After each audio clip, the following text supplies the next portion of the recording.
हम 9th class में पढ़ रहे थे, तब एक ललन नाम के लड़का मुझे हमेशा परेशान करता था, हमेशा ब्लैकमेल करता था। फिर मैं ट्यूशन से आ रहा था, तब ललन 2-4 लड़का मुझे किडनैप करके स्कूल पर ले गए। छिपके एक वीडियो बना लिया और वीडियो बनाने के बाद फिर वो हमेशा बोलता था, मतलब असली वीडियो बनाया जी, अब पता नहीं वीडियो मतलब बना लिया हमारे साथ। फिर दोबारा वो बोला मुझे कि मिलने आओ, तो फिर बोला कि नहीं, तुम अच्छे आदमी नहीं, हम तुमसे नहीं मिल सकते। फिर वीडियो दिखाया तो मुँह में चौंक गई। फिर मैं डर के मारे उनके हर बात मानने लगा। मेरे शादी कहीं और हो गया, तो फिर मेरे शादी के दिन वो ललन है ना, मेरे बारे में मतलब जितना हिस्ट्री पूरे बता दिया। फिर मेरे पति गुस्सा में आकर मुझसे एक दिन भी बात नहीं, कोई संबंधित नहीं हुआ, कुछ नहीं, वही मजबूरी मतलब फ़ायदा उठाने लगा। फिर मैं कुछ दिन के बाद में गर्भवती हो गई। फिर कुछ दिन के बाद में अपने एक बेटे को जन्म दिया। हमारी मौजूदगी मधुबनी जिला के अंतर्गत बेनीपट्टी प्रखंड में है और आपको बता दें कि आए दिन बिहार में प्रेम प्रसंग का जो मामला है वह चरम पार कर चुकी है। आए दिन बेटियों के साथ कभी बलात्कार, कभी बेटियों को रेप करके मार दिया जाता है, कभी प्रेम प्रसंग में छोड़ दिया जाता है। ये मामला अक्सर आपको देखने को मिलते रहता है। लेकिन आज हम बेनीपट्टी अभी कोर्ट परिसर में, अनुमंडल कोर्ट परिसर में है और आपको बता दें कि हमारे साथ एक लड़की है, उनका भी प्रेम प्रसंग का मामला है कि एक लड़के से 9th क्लास में प्यार होता है। प्यार होने के बाद एक बाबू भी होता है, उसके बाद इसे छोड़ दिया जाता है। कहाँ तक सच्चाई इस घटना के बारे में हम जानने की प्रयास करेंगे। कैसे क्या घटना हुआ आपको? जी, हम 9th क्लास में पढ़ रहे थे, तब एक ललन नाम के लड़का मुझे हमेशा परेशान करता था, हमेशा ब्लैकमेल करता था। फिर मैं बोला कि नहीं, हम तुम अच्छे आदमी नहीं हो। फिर वो हमेशा परेशान कर रहा था, ज़बरदस्ती, ज़ोर ज़बरदस्ती।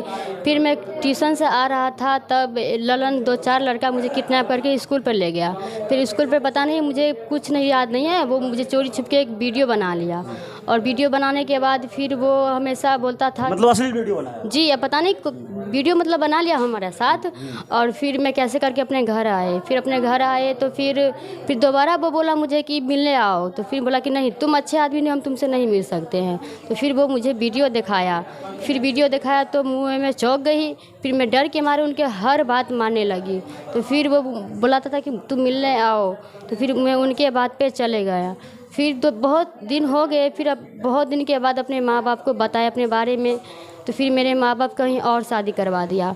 फिर मतलब आपका शादी कहीं और हो गया? जी हाँ, मेरे शादी कहीं और हो गया। तो फिर मेरे शादी के दिन वो ललन है ना, मेरे बारे में मतलब जितना हिस्ट्री पूरे बता दिया। फिर वो वीडियो पहले वाला था, जहाँ आपका शादी हुआ उसको बता दिया पूरे? जी हाँ, पूरे। फिर वो वीडियो फिर दिखा दिया। फिर मेरे पति गुस्सा में आकर मुझसे एक दिन भी बात नहीं, कोई संबंधित नहीं हुआ, कुछ नहीं। फिर वो मुझे पढ़ने के बहाने मुझे घर भेज दिया, मैंने अपने मायके भेज दिया। फिर मैं अपने मायके में आई। फिर ललन यादव है ना, फिर से वही कहानी शुरू रट दिया। फिर मुझसे वही वीडियो बना कर फिर मुझसे वही मजबूरी मतलब फ़ायदा उठाने लगा। फिर मैं कुछ दिन के बाद में गर्भवती हो गई। फिर कुछ दिन के बाद में अपने एक बेटे को जन्म दिया। फिर मैं वो बोला कि कोई बात नहीं, तुम टेंशन मत लो, हम तुमसे शादी कर। ललन यादव बोला? जी हाँ, ललन यादव बोला कि हम तुमसे शादी कर लेंगे।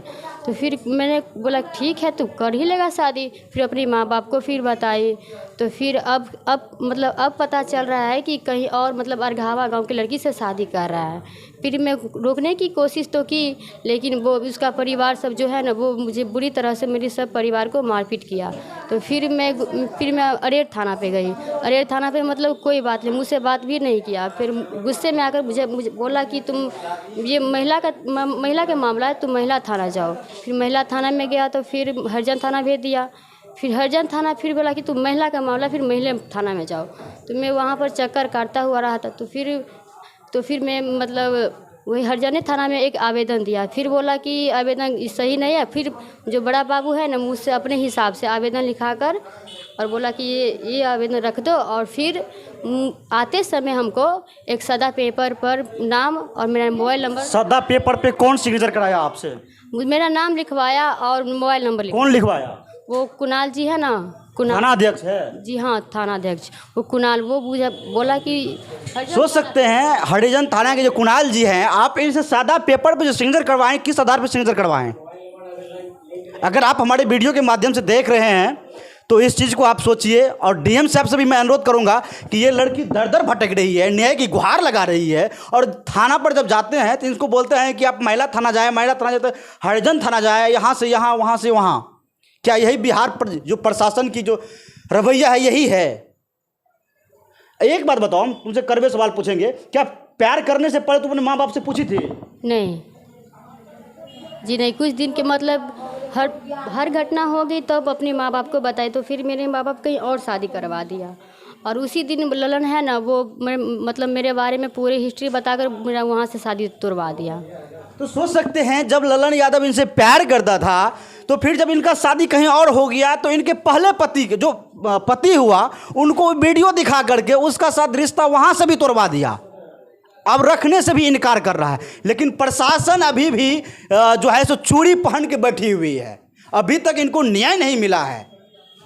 दर दर भटक रही है ये लड़की, दर दर भटक रही है, कोर्ट के चक्कर लगा रही है, थाना का चक्कर लगा रही है, लेकिन प्रशासन सुनने को तैयार नहीं है। क्या बोला जाता है थाना अध्यक्ष के द्वारा? वही कि हमारा मित्र है, हम FIR नहीं कर सकते हैं, कुछ पैसे दरोगा का मित्र है इसीलिए FIR करना नहीं चाहते हैं। सुन लीजिए सुशासन बाबू, आपके जो प्रशासन है वो कह रहे कि मेरा मित्र है और उनका मित्र बलात्कार करे तो वो जेल के अंदर नहीं जाएंगे।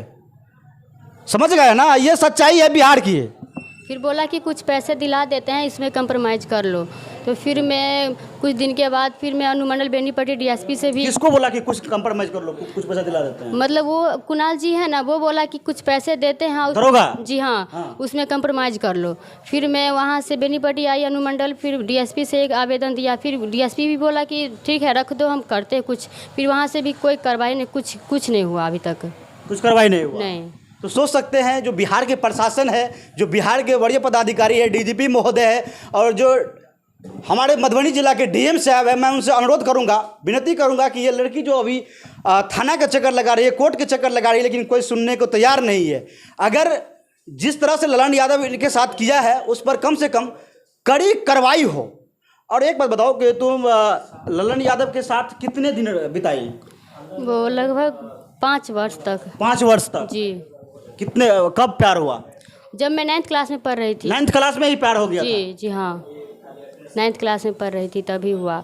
तो फिर हम वो ज़बरदस्ती हमसे करने लगा, ये सब ज़बरदस्ती करने लगा? जी हाँ जी, जबरदस्ती। सोच सकते हैं ललन यादव इनके साथ ज़बरदस्ती शोषण किया और ये गर्भवती हो गया। हालांकि एक बच्चे का भी जन्म दिया है जो 1 वर्ष का है, लेकिन वो अब रखने से इनकार कर रहा है। जब इनका शादी दूसरे जगह किया गया तो वहाँ भी वो वीडियो दिखा करके इनका शादी रिश्ता को तोड़वा दिया, लेकिन अब रखने से इनकार कर रहा है। तो ऐसा व्यक्ति पर कार्रवाई हो और ये जो पीड़ित लड़की है इनको न्याय मिले। हालांकि जो इस तरह की घटना होती है तो हम लोग को भी शर्म होता है दिखाने में, लेकिन क्या करें, मजबूर हो जाते हैं, क्योंकि प्रशासन के द्वारा मनमानी इतना चल रहा है। अभी कह रहा है कि मेरा मित्र है, हम FIR कैसे करें, तुम मैनेज कर लो।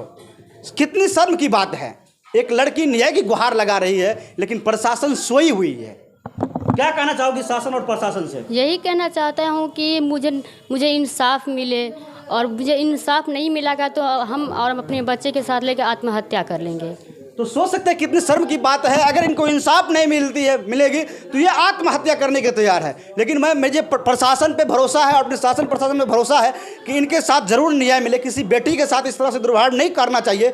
और उन लड़कियों से भी मैं बार बार वीडियो बनाता हूँ, तो उन लड़कियों से भी मैं कहना चाहता हूँ कि आप लोग किसी भी लड़के के चक्कर में न पड़े, प्यार मोहब्बत के चक्कर में खास करके न पड़े, नहीं तो इसी के तरह ज़िंदगी बर्बाद हो जाएगा। ये सच्चाई। लेकिन बार बार अपील करते हैं, लेकिन फिर भी यही घटना जो है बार बार होते रहता है।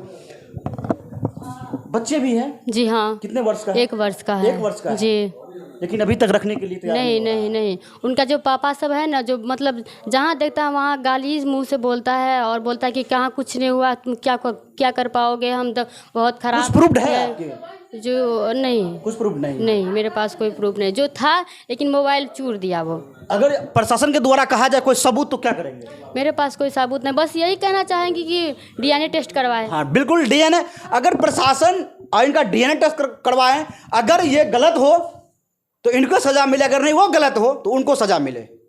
आप DNA टेस्ट करवा लीजिए। अगर लड़की गलत बोल रही है तो आप DNA टेस्ट करवा के जान लीजिए। लेकिन इसको न्याय मिलना चाहिए। इस तरह से नहीं होना चाहिए कि आज ये कोर्ट का चक्कर लगा रही है, थाना का चक्कर लगा रही है एक लड़की होकर के। कहीं ना कहीं हमारे बिहार में दुर्भाग्य है, समझ रहे हैं ना। अब ये आत्महत्या करने पर मजबूर है और हम लोग तब इस खबर को दिखा रहे हैं, दिखाने के मजबूर हो गए। जबकि ये कोर्ट के चक्कर लगाते लगाते, प्रशासन का चक्कर लगाते लगाते जब नहीं सुना गया इनका, तब हम लोग इस खबर को दिखा रहे हैं। अभी तक आप कहाँ कहाँ आवेदन दिए हैं? वहाँ आवेदन तो मैं हरिजन थाना में दिए और बेनीपट्टी में भी दिए। DSP सर के पास दिए हैं? जी हाँ। DSP सर से क्या आश्वासन मिला है? कुछ नहीं, वही कि कुछ पैसे ले लो। बस कुछ पैसे ले लो। जी, और मतलब आप इतने बेनीपट्टी में जो दिए ना, वो बोला कि रख दो और घर चले जाओ। तो फिर मैं घर आ गया, वहाँ फिर कोई कार्रवाई नहीं। डीएम सर के पास नहीं गए हैं? नहीं, एसपी के पास? जी एसपी के पास गए। जो एसपी महोदय है हमारे, वो बहुत ही ईमानदार है और हमें विश्वास है कि इस तरह के जो घटना इनके साथ हुआ है, अगर वो उस चीज़ को अगर सही से देखेंगे तो इनको न्याय जरूर मिलेंगे। बाद बाकी मेरा यह प्रयास आप लोगों को कैसा लगा कमेंट करके जरूर बताइएगा। बाद बाकी आप पीड़ित लड़की के बारे में क्या सोचते हैं कमेंट बॉक्स में जरूर जवाब दीजिएगा। तब तक के लिए जय हिंद, जय भारत।